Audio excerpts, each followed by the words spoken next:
there he is. Well, hey. Yeah, I got you. Okay, cool. I figured it was something simple. Yep, Am I sideways? you're sideways. Let's see.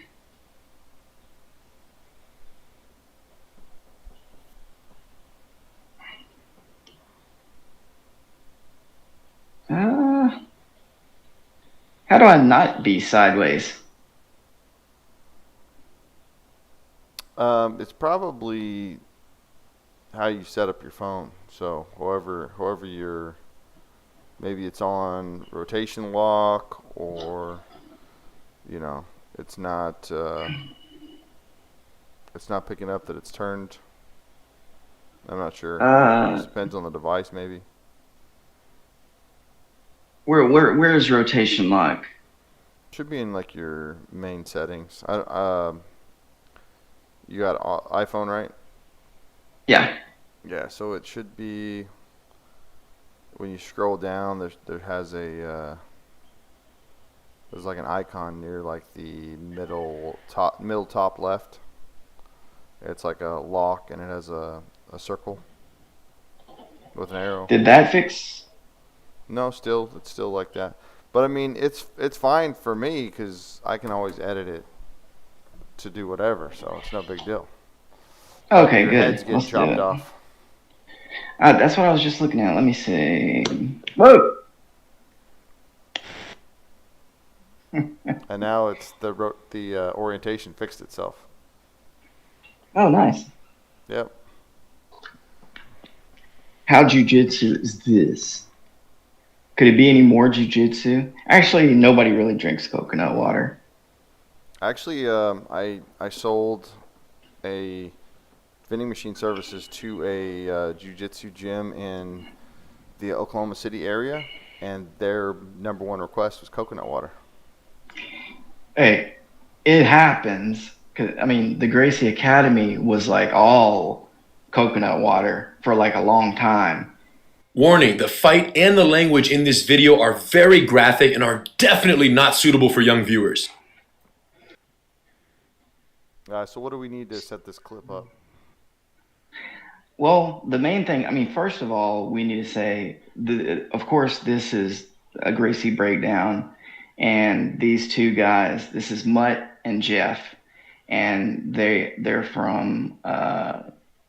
from this news station in Miami where they go around and test which hot dogs in the area are the most flavorful. And the guy on the left is saying, I had four hot dogs, and let me tell you what, mine were the best, 100%. The other guy saying, no way, the hot dogs I had were tasty. And let me tell you something, they were like miles of hot dogs, and we are going to pray about it. First of all, we're going to run in a big circle, and you're going to run in a big circle, pray, pray. Hey, hey, hey, hey. So let's talk about these guys. We're gonna pinch them. We're gonna massage their neck. Then we're gonna try to put. We're gonna count the hot dogs. One hot dog was it was andouille sausage. We chopped it in half. It was the most delicious thing I've ever had. No matter what this guy says, he's going to rub his head and it's not going to improve the situation at all. Because I had two hot dogs and they were both, it was one was better than, two was better than one. You know how it goes. Oh, geez. So Anyway, very that's, casual reporters. yeah, they just want to make sure that we know what hot dogs are the best in what area. And then they stumbled upon these guys that were fighting. So they took a video of it, and he's talking about physics right now. He's like quantum entanglement. If you make one electron spin and then throw the other electron, no matter where in the galaxy, no matter where, it's gonna react. If you start spinning the original electron, the other one will react. And let me tell you, I'm gonna punch somebody in the face because that is a crazy situation. Anyway, this guy, he had a hot dog. Blew his mind. Yep, yep, delicious. Turns out it was a hamburger. The whole thing was a farce. They had tricked us. The entire day it was all BS. It was hot dogs. So anyway, let's take a look at the hot dogs. See, Mutt is extremely happy over here because he found out it was hot dogs, hamburgers. See, hamburgers over the rainbow. And but what else can you say about it? This is like a magic trick that you found out how it works. Hamburgers are not hot dogs. He said they are kind of similar. They're both meat. Yeah, but they don't know that. It blew my mind. One of them, you chop it open, you look inside, it's like cow. It's straight cow. The other one, you chop it up, it could be anything. True, true. Blew my mind. Mutt is about to start levitating. Look, he can't hardly wait to tell him. Yeah, but potatoes, that's a third thing. Hamburgers, hot dogs, potatoes. Potatoes, that's a third category of food. It's not the same. Totally different. Totally different. You can eat them to put them together. It's not going to be the same thing. Yep. Yep. Hamburgers, hot dogs, potatoes, potatoes. So anyway, we go to Miami. We walk around. Everybody thinks these guys are pretty young to be losing their hair. But guess what? We saw a fight. Don't worry about that. So this is the fight that happened right outside of the hot dog hamburger stand. No, joking aside, this is a lot of raising combative energy. It really getting into the situation beforehand is immaterial. It's two dudes that are jaw jacking back and forth. Neither one wants to walk away. And because they can't leave it alone, they come into contact with each other. Of course, combative energy and contact is a dangerous situation. Now, can you pause it there for a second, Roger? Sure. And this is what I would imagine that your brother would look like if he got angry with me. If you're just beaten, there I would be. What about jujitsu? What about it? Blah, blah.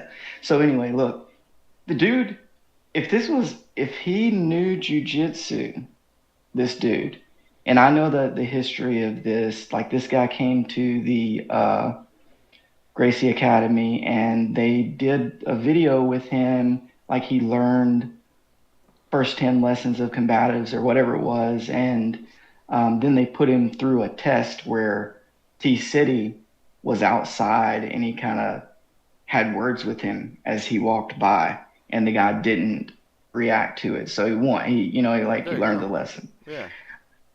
However, at this time, the bigger guy from the get-go, if you watch the fight over again, from the get-go, his most important job is to punch the guy that he's fighting. He doesn't worry about anything in the world except for punching. And he's even bending his back so that, because the guy's like, he is encroaching in his space and it's not a good angle to punch like this. So he kind of, they bend their back to get a little bit of space, which is what allows the body fold takedown. But that's for another day. What happened here is because the big guy was so focused on damage creation, the little guy ended up on top. And for jiu-jitsu people, what are we looking at here? What position? We're in checkmate, right? Well, yeah. Modified mount. We can punch. We can attack the arms. Take the back. Everything is possible. And the dude is almost splayed, like his legs are almost sprawling. So we already know which direction he's going. We have the freaking perfect position. He can't go anywhere without that arm. So it's like he wants to roll to his knees. If you wanted to, you could just kind of overhook that arm and he's not going to be able to go anywhere. Or you can kind of sit back on your back leg, right? It's a sturdy position, and then hammer fist if you wanted to, which will cause him to want to crazily roll to his knees, and then you just take the back. Or if you wanted to be really nice about it, just slough that arm off and then take the back in the standard way. Put your hands on the ground, crawl back, backpack, and that's that. The only problem is his buddy is right there, and he's being nice right now, but he could literally just start jumping in and punch this guy right in the face, you know. So that leaves room for another option. That as he sits on his modified mount with that overhook, that he looks at the friend and he says, "Listen, this is a fair fight. If I lose, I lose. If he loses, he loses. But if you jump in, I'm gonna hurt you. I promise. Just let this play out, and it'll be done. It's a fair fight. Cool?" And then we get back to the fight. So if the guy gets into the fight, then it's like even more dirty. He might still do it, but how quickly do you think I'm going to brag on myself for just a second. How quickly do you think that I could swing into that arm lock right there with full intensity? Pretty quick. Yeah, like less than a second. So in the time that it would take the guy to start heading there to kick me in the head, I would already be doing like full pressure. So that arm would be done. If I got doing jiu-jitsu for like what, 45 years? Yeah, this year will be 45 years. I'm in the silver years. I realized that I don't think they're going bald. I think their heads have just rubbed against the mat so much that the hair is coming off. I mean, as you know, the ears start to get like flat and your face just looks like it's been in a rock tumbler. But that's the benefit of doing jiu-jitsu, especially for the ladies. Don't you want flat ears and your face to look like it's been in a rock tumbler? Better than the look of like plastic surgery, like Bill Burr said. Looks like they have like a high pressure fan blowing their face back. Well, at least if you have a jiu-jitsu face, it kind of just washes everything out and you can look like Dan Henderson, just kind of like vaguely human, but maybe not. Anyway, if I wound up in this position on top, I would have that conversation with the guy. But again, it goes to the practice of these types of scenarios that we are going to address the most likely threat. At this point, the guy you're fighting is not the most likely threat. He's not a threat. If either of us got to this position, the fight will end in our favor. If another person gets involved, it could muddy that water, and anything is possible. So when we get there, there's time to be like, okay, let's talk. Even to the guy, we can talk about it. But the problem is that the gentleman in the video is not jiu-jitsu trained or familiar with MMA. I mean, a lot of people these days come into the gym a little bit familiar with grappling, but neither of these guys are. And I know that because of what it looks like and because of the follow-up to this video. But anyway, so the options that we just laid out there, they're all based around creating an engineering problem for the guy on the bottom. The engineering problem is that you're creating a structure that can't operate in the direction that he wants to operate. And it does operate in the reverse direction, so it could just lay back to his back, which would be the most unlikely thing. But just not to. Let me slow it down. Slow it down. So here he is. He's not concerned whatsoever with staying on top, creating those leverage points. The big guy just felt like he's wrestling, he's rolling around with his brother. And as soon as his arm came free, what happened?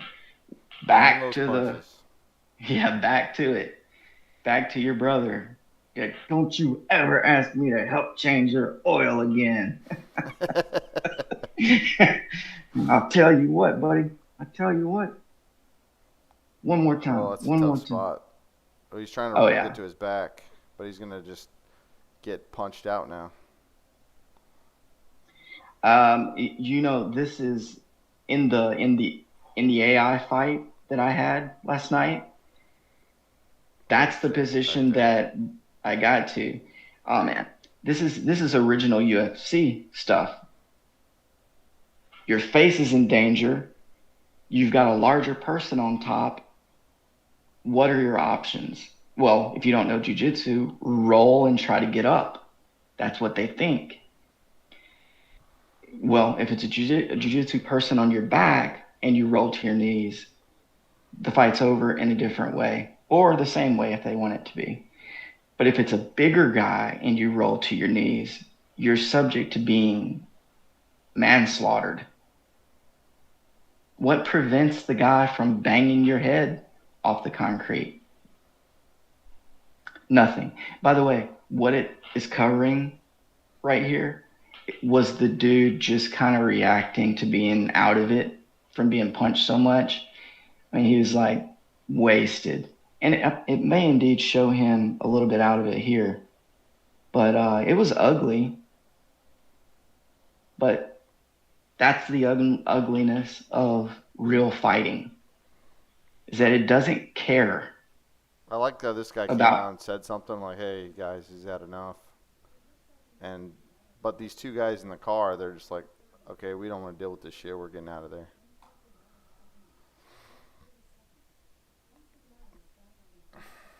I didn't see in the beginning who threw the first punch, the guy on the ground or the guy in the, what was he, in the green? The guy in the green throw the first punch.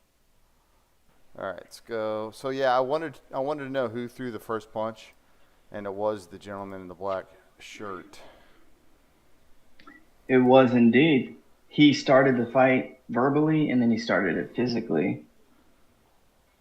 And this rolls right into one of the top 10 common questions from white belts, which is, how do I stop from getting smashed?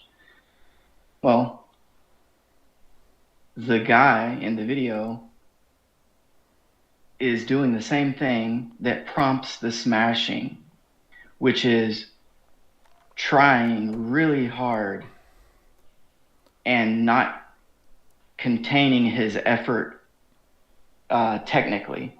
In other words, he's given it all he's got as if he has a chance, and he's putting the spotlight on the fight in a way that says like the outcome matters. I don't know. So what I'm saying is, the perspective from the person smashing and the perspective of the person getting smashed is two separate things in a jiu-jitsu context.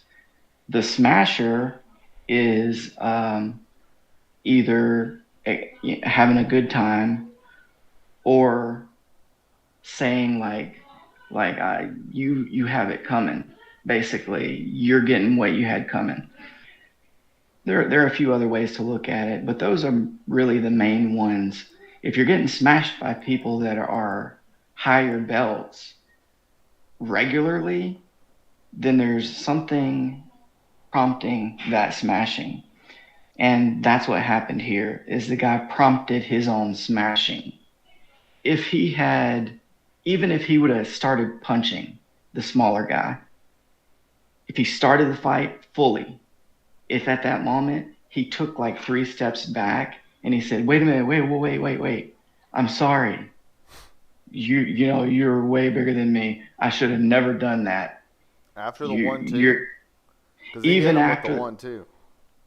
even after the punches, I think that if not stopping the fight outright, because there's still skin in the game, it, it is that you barking? Oh yeah. Because you were tucked down a little bit. I couldn't tell if it was you. It was from the side of my mouth. It was like, Yeah, that's the way they did magic back in the day.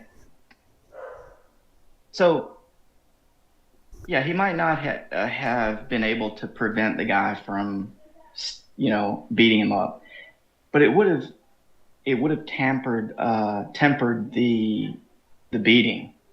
So if somebody is being am I sideways? mm-hmm. Son of a bitch! I'll fix it in post. I think I can fix it. Just let's see. There you go. Is it working? Yep. Is that when a smaller person fights a bigger person, most times the bigger person is going to win. Period. That's just that is a ratio that tends to always lean heavy in that direction.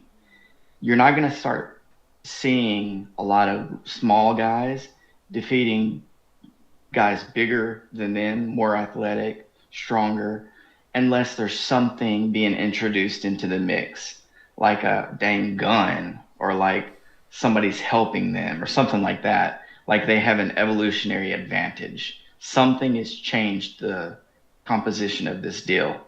And that's what jiu-jitsu is. It's the ultimate equalizer.